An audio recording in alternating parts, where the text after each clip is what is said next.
Hello बच्चों, आपके अपने YouTube चैनल साइंसेस पर आपका वेलकम है। बच्चों, आज हम बात करने वाले हैं क्लास 10 केमिस्ट्री के अध्याय 2, जिसका नाम है अम्ल, क्षार एवं लवण। बच्चों, इसके पहले हमने पार्ट 1 कंप्लीट कर लिया। पार्ट 1 में हमने देखा है एसिड से यानी अम्ल से रिलेटेड जितनी सारी चीजें थी हमने कवर कर लिया है। आज हमारा जो ये वीडियो है बच्चों, ये पार्ट 2 है। पार्ट 2 में हम क्षार से रिलेटेड जितनी सारी चीजें हैं उसको कवर करेंगे। तो वीडियो में अंतिम तक बने, लास्ट तक बने रहिएगा, अंतिम तक बने रहिएगा। अगर अभी तक आपने चैनल को सब्सक्राइब नहीं किया तो चैनल को जरूर सब्सक्राइब करिएगा और वीडियो को ज्यादा से ज्यादा शेयर करिएगा। आइए स्टार्ट करते हैं बच्चों आज के अपने टॉपिक को। हमारा जो टॉपिक है वो है क्षारक। क्या है क्षारक? क्षारक किसको कहते हैं, क्षारक के क्या क्या उदाहरण हैं, क्षारक किस तरह से वर्क करते हैं, इन सब चीजों को हम इस टॉपिक में कवर करेंगे। यानी इस वीडियो में पूरा हम क्षारक को कंप्लीट कवर कर लेंगे। तो देखिए क्षारक क्या होता है। तो क्षारक वे पदार्थ होते हैं जिनका स्वाद कड़वा होता है। अगर क्षारक को आप जल में घोलेंगे तो ये OH- देंगे और OH- को हम हाइड्रो ऑक्साइड आयन कहते हैं। तो ध्यान समझिएगा, क्षारक वे पदार्थ होते हैं जिनका स्वाद कड़वा होता है और क्षारक को अगर जल में डालेंगे आप तो क्षारक जल में घुलकर OH- यानी हाइड्रो ऑक्साइड आयन देते हैं। अगर हम क्षारक के उदाहरण की बात करें तो साबुन, sodium hydroxide, KOH, potassium hydroxide, ये सारे के सारे बच्चों उदाहरण किसके हैं? क्षारक के हैं।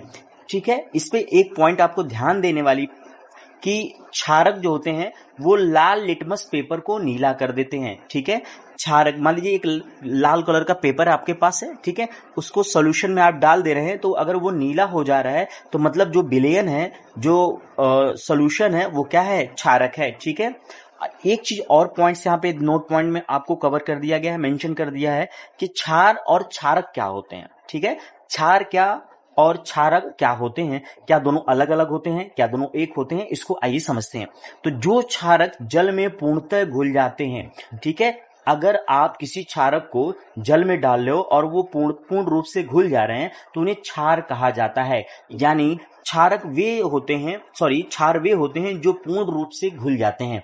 तो जो क्षारक जल में पूर्णतः घुल जाते हैं उन्हें क्षार कहा जाता है। आगे बच्चों हमको देखने हैं क्षारकों के प्रकार।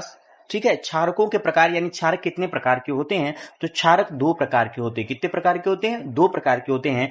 पहला प्रबल क्षारक यानी स्ट्रॉन्ग बेस और दूसरा होता है वीक बेस। ठीक है, तो हम एक एक करके देखते हैं।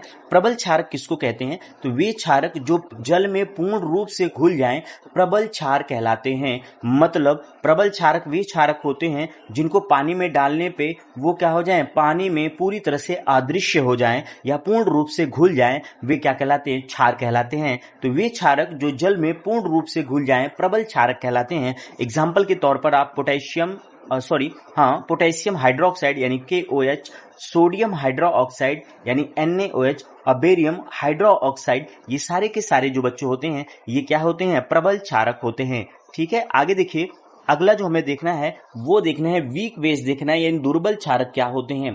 तो वे क्षारक जो जल में पूर्ण रूप से ना घुले, ठीक है, जो जल में पूर्ण रूप से ना घुले वो दुर्बल क्षारक कहलाते हैं। देखिए आप ऊपर डिफिनेशन देखिए, प्रबल क्षारक क्या होते हैं? जो पूर्ण रूप से घुल जाएं। ठीक है, अगर पानी में जल में डालने पे पूर्ण रूप से घुल जा रहे हैं तो वो प्रबल क्षार हैं।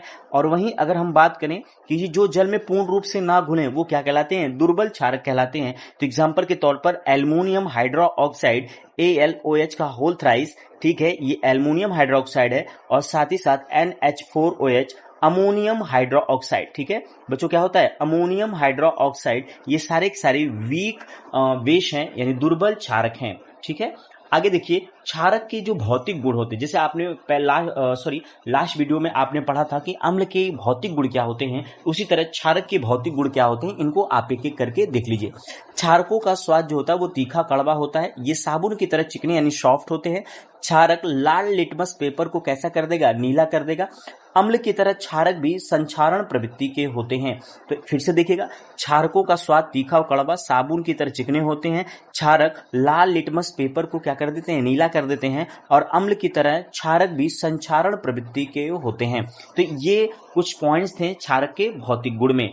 आइए नेक्स्ट टॉपिक देखते हैं। अगली जो हमारी हेडिंग है वो है बच्चों क्षारकों के रासायनिक गुण क्या क्या हैं। ठीक है, क्षारकों के रासायनिक गुण क्या। अब हमें जो पढ़ने हैं वो क्षारकों के रासायनिक गुण पढ़ने हैं। ठीक है, क्षारकों के रासायनिक गुण में जो पहली हेडिंग बच्चों हमको देखनी है वो धातु से क्रिया देखनी है। क्या देखनी है? धातु से क्रिया देखनी।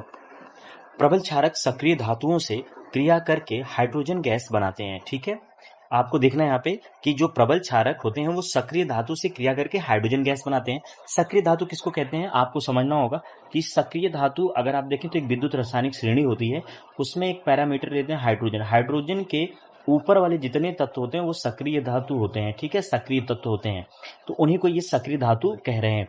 तो प्रबल क्षारक सक्रिय धातु से क्रिया करके हाइड्रोजन गैस बनाते हैं। एग्जाम्पल के तौर पर देखिए, जैसे जिंक है, जिंक सोडियम हाइड्रोक्साइड से रिएक्शन करके सोडियम जिंकेट बना रहा है और साथ में हाइड्रोजन गैस निकाल दे रहा है, बाहर कर दे। तो ये रिएक्शन हो कैसे रही है, आप देखिए जिंक को यहाँ पे रहने दीजिए। ठीक है, जिंक को क्या करिए आप यहाँ पे रहने दीजिए, और सोडियम हाइड्रोक्साइड अगर आप ध्यान से देखिए तो 2 है, तो मैं सोडियम हाइड्रोक्साइड को ऐसे लिख दे रहा हूँ। ठीक है, ये 2 हो गए सोडियम हाइड्रोक्साइड। ठीक है, अब आपको क्या करना है, इनको तोड़ना है, ब्रेक करना है। तो आप कैसे ब्रेक करेंगे इस चीज को समझिएगा।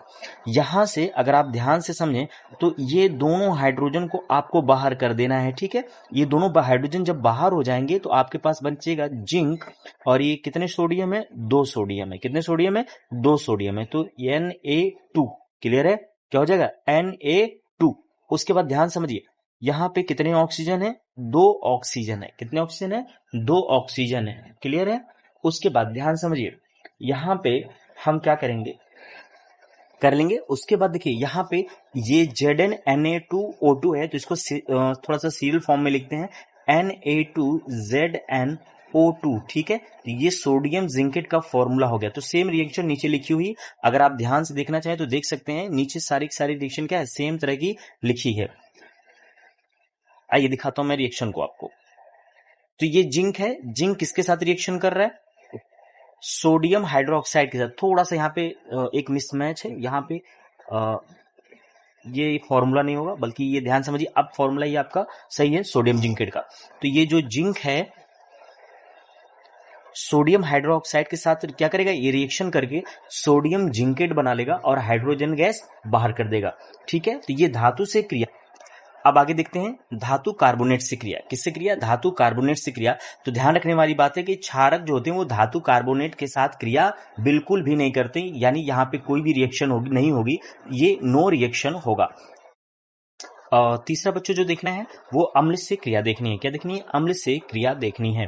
देखिए क्षारक सदैव अम्ल से क्रिया करके लवण तथा जल बनाते हैं। ठीक है, तो देखिए यहाँ पे अम्ल है, ये क्षारक है, और ये लवण बनाएंगे और साथ में जल भी बना लेंगे। ठीक, तो इस रिएक्शन को आइए मैं समझाता हूँ। देखिए यहाँ पे HCl है, HCl को हम अलग कर लेते हैं, और ये सोडियम हाइड्रोक्साइड है, इसको हम अलग कर लेते हैं। ठीक है, अब क्या होगा, ये जो Cl है ये सोडियम के साथ चलाएगा, और ये H है OH के साथ चलाएगा।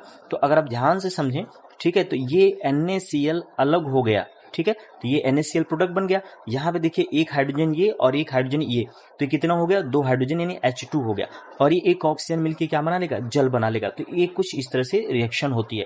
इसको अगर हम दूसरे फॉर्म में देखें समझिए, तो यहाँ पे ये क्या है, सल्फ्यूरिक अम्ल है, ये भी सोडियम हाइड्रोक्साइड से क्रिया करके क्या बना रहा है, सोडियम सल्फेट बना रहा है, और साथ में जल बन जा रहा है। तो इस रिएक्शन को अगर आप देखें तो कैसे हो रही है, इसको भी आप क्या करें समझ लें। ठीक है, मैं समझा दे रहा हूं आपको किस तरह से ये रिएक्शन हो रही है। यहाँ पे हमने क्या किया है, H2SO4 को अलग लिख लिया है, तोड़ दीजिए H2SO4 को, और यहाँ पे देखिए 2 सोडियम हाइड्रोक्साइड, तो एक सोडियम ऊपर एक सोडियम नीचे। ठीक है, और एक OH ऊपर और एक OH नीचे। इतनी बात समझ में आ रही है। तो अगर आप ध्यान से समझें तो ये इस तरह का प्रोडक्ट आप लिख सकते हैं। ठीक है, तो ये देखिए 2 सोडियम, यहाँ पे SO4 और ये दोनों सोडियम मिलके बाहर हो जाएंगे, यानी Na2SO4 हम इसको लिख सकते हैं, जैसा कि यहाँ पे ये देखिए लिखा हुआ है। और ध्यान समझिए, यहाँ पे ये 2 OH, ठीक है, यानी H2 है। ठीक है, ये कितने हो गए, 2 हाइड्रोजन ये वाले और 2 हाइड्रोजन ये वाले, 4 हाइड्रोजन हो गए, और 2 ऑक्सीजन है। तो यहाँ पे ये क्या हो जाएगा, 2H2O लिख सकते हैं इसको, यानी यहाँ पे 2 मोल पानी के मॉलिक्यूल बाहर चले जाएंगे। ठीक है, तो आप ध्यान से फिर से समझ सकते हैं कि पानी के अणु जो हैं वो 2 अणु यहाँ पे बन रहे हैं। आप ध्यान समझिए, ये 2 हाइड्रोजन ये है, और यहाँ पे 2 हाइड्रोजन ये है। ठीक है, और 2 ऑक्सीजन है। तो जब मैं लिखूंगा 2H2, ये 2 दूना 4 हाइड्रोजन हो गए, और ये ऑक्सीजन कितने हैं, 2 हैं। तो यहाँ पे देखिए 2H2O। ठीक है, तो ये 2H2O जल बन गया। तो इस तरह से अम्ल की क्षार के साथ आपने रिएक्शन देख रखी। अब हम देखेंगे क्षारकों के उपयोग। ठीक है, क्षारक का जो उपयोग होता है वो साबुन बनाने में होता है, खारे जल को मीठा जल बनाने में यानी मृदु जल बनाने में किया जाता है, कागज़ की लुगदी बनाने में किया जाता है और मंजन बनाने में भी इसका इस्तेमाल किया जाता है। तो बच्चों, ये थे क्षार के कुछ पार्ट्स जो आपने इस वीडियो में कवर किया, ठीक है। यहाँ से हमने शुरू किया था, आप देख सकते हैं कि दुर्बल क्षार, प्रबल क्षार, ठीक है, ये सब क्या होते हैं, क्षारक क्या होते हैं, इन सब चीज़ों के बारे में हमने डिस्कस किया और ये ढेर सारे इन्फॉर्मेशन हमने क्या किया, एकत्रित किया। मिलते हैं बच्चों नेक्स्ट वीडियो में नेक्स्ट टॉपिक के साथ, तब तक के लिए धन्यवाद। चैनल को सब्सक्राइब करना ना भूलें।